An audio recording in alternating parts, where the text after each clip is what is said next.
Paul stood playing across the room beside the cabinet. Merriman had his back turned and his hands on the glass doors. But now the room held two other figures as well. In the doorway through which they had come stood Maggie Barnes, staring not at Will but at Paul with a look of dreadful malevolence. And close beside Will, very close, on the spot where the door to the old library had once been, towered the Black Rider. He was within an arm's length of Will, though he did not move, but stood transfixed as if the music had arrested him in mid-stride. His eyes were closed, his lips silently moving. His hands were stretched out, pointing ominously toward Paul as the sweet, unearthly music went on. Will did one thing well, from the instinct of his new learning. Instantly he flung up a wall of resistance round Merriman and Paul and himself, so that the two of the dark swayed backward from the force of it. But at the same time he shrieked, "Merriman!" And as the music broke off, and both Paul and Merriman swung round in swift horror, he knew that he had done wrong. He had not called as the old ones should call one another, through the mind. He had made the very bad mistake of shouting aloud. The rider and Maggie Barnes vanished instantly. Paul was striding across the room in concern. "What on earth's up, Will? Did you hurt yourself?" Merriman said swiftly, smoothly from behind him. "He stumbled, I think." And Will had the wit to crease his face in pain, bend slowly over as if in anguish, and clutch hard at one arm. There was a sound of running feet, and Robin burst into the room from the passage, with Barbara close behind. "What's the matter? We heard the most awful yell." He looked at Will and slowed to a halt, puzzled. "Are you all right, Will?" Will said, I just banged my funny bone. Sorry it hurt." "Sounded as if someone was murdering you," Barbara said reproachfully. Shamelessly, Will took refuge in rudeness, his fingers curling in his pocket to make sure the third sign was safe. "Well, I'm sorry to disappoint you," he said petulantly, "but really I'm all right. I just banged myself and yelled, that's all. Sorry if you were frightened. I don't see what all the fuss is about." Robin glared at him. "Catch me running anywhere to rescue you next time," he said witheringly. "Talk about the boy crying wolf," Barbara said. "I think," Merriman said gently, closing the cupboard and turning the key, "that we should all go and give Miss Graythorne one more carol."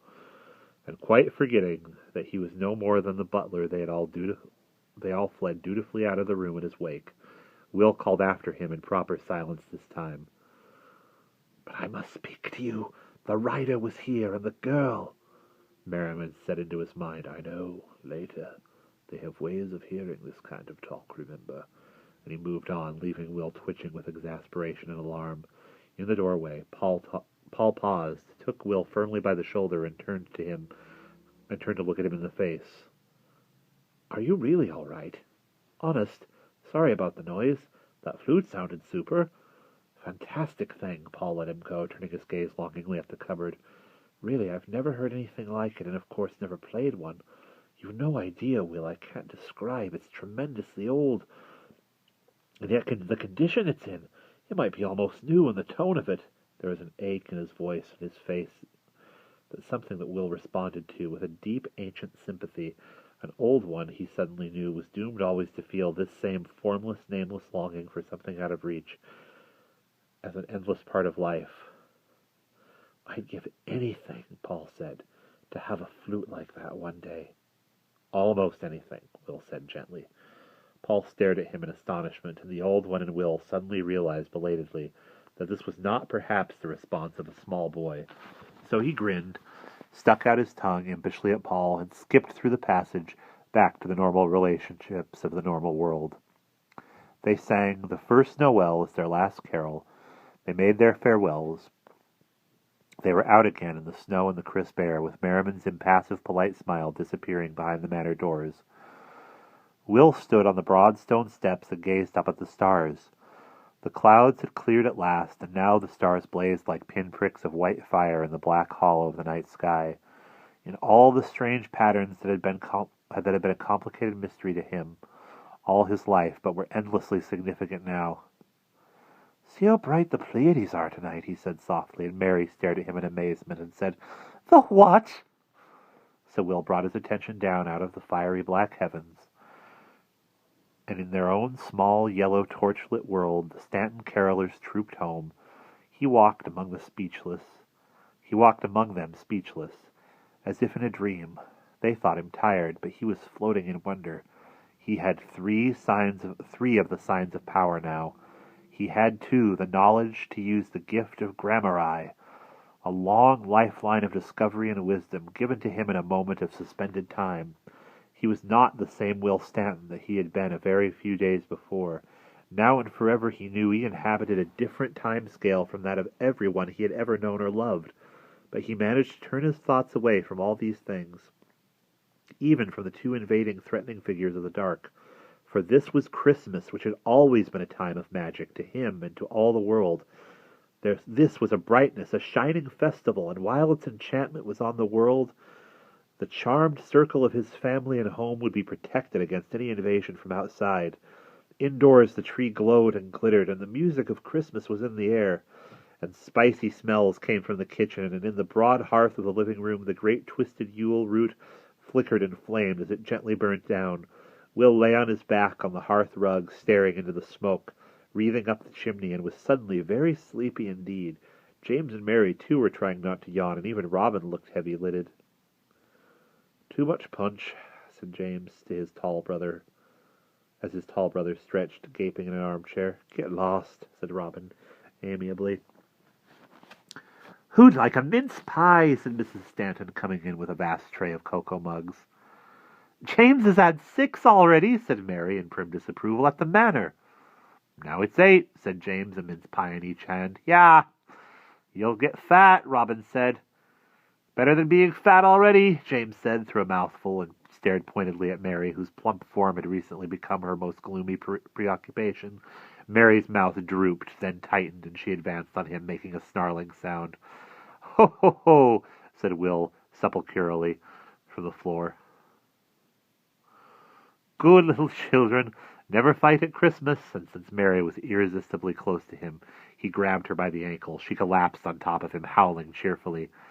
"Mind the fire," said Mrs. Stanton from years of habit. "Ow," said Will, as his sister thumped him on the stomach and he rolled away out of reach. Mary stopped and sat gazing at him curiously. "Why on earth have you got so many buckles on your belt?" she demanded. Will tugged his sweater hastily down over his belt, but it was too late. Everyone had seen. Mary reached forward and yanked the sweater up again. "What funny things! What are they?" "Just decorations," said Will gruffly. I made them in metalwork at school." "I never saw you," said James. "You never looked then." Mary prodded a finger forward at the first circle on Will's belt and rolled back with a howl. "It burned me!" she shrieked. "Very probably," said her mother. "Will and his belt have both been lying next to the fire, and you'll be on top of it if you go on rolling about like that. Come on now, Christmas Eve, drink, Christmas Eve, mince pie, Christmas Eve, bed." Will scrambled gratefully to his feet. "I'll get my presents while the cocoa cools off." "So will I." Mary followed him on the stairs. She said, "Those buckle things are pretty. Will you make me one for a brooch next term?" "I might," Will said, and he grinned to himself. Mary's curiosity was never much to worry about. It always led to the same place. They pounded up to their respective bedrooms and came down laden with packages to be added to the growing pile beneath the tree. Will had been trying hard not to look at this magical heap ever since they came in from the carol singing, but it was sorely difficult, especially since he could see one gigantic box labeled with a name that clearly began with a W. Who else began with W, after all? He forced himself to ignore it and resolutely pulled his own armful in a space at the side of the tree. "You're watching, James!" Mary shrilled behind him. "I am not," said James. Then he said, because it was Christmas Eve, "Well, yes, I expect I was. Sorry." And Mary was so taken aback that she deposited all her parcels in silence, unable to think of anything to say. On Christmas night, Will always slept with James. Both twin beds were still in James's room from the time before. Will had moved up to Stephen's attic. The only difference now was that James kept Will's old bed piled with op art cushions, and referred to them as my chaise lounge. There was something about Christmas Eve they both felt that demanded company. One needed somebody to whisper to during the warm, beautiful dream-top moments between hanging the empty stockings at the end of the bed and dropping into the cozy oblivion that would flower into the marvel of Christmas morning. While James was splashing in the bathroom, Will slipped off his belt buckled it buckled it again round the three signs, and put them under his pillow. It seemed prudent, even though he still knew without question that no one and nothing would trouble him or his home during this night. Tonight, perhaps for the first and last time, he was an ordinary boy again. Strands of music and the soft rumble of voices drifted up from below in solemn ritual. Will and James looped their Christmas stockings over their bedposts, precious, unbeautiful brown stockings, of a thick, soft sort, worn by their mother in some unimaginably distant time, and misshapen now by years of service as Christmas holdalls. When they filled, they would become top-heavy, and could no longer hang. They would be discovered instead, lying magnificent across the foot of the beds. "Bet I know what Mom and Dad are giving you," James said softly. "Bet it's a 'don't you dare,'" Will hissed, and his brother giggled and dived under the blankets. "Good night, Will." "Night. Happy Christmas. Happy Christmas." And it was the same as it always was, as he lay curled up happily in his snug wrappings, promising himself that he would stay awake until he woke in the dim morning room with a glimmer of light creeping round the dark square of the curtained window, and saw and heard nothing for an enchanted, expectant space, because all his senses were concentrated on the weighty feel over and around his blanketed feet of strange bumps and corners and shapes that had not been there when he fell asleep. And it was Christmas Day.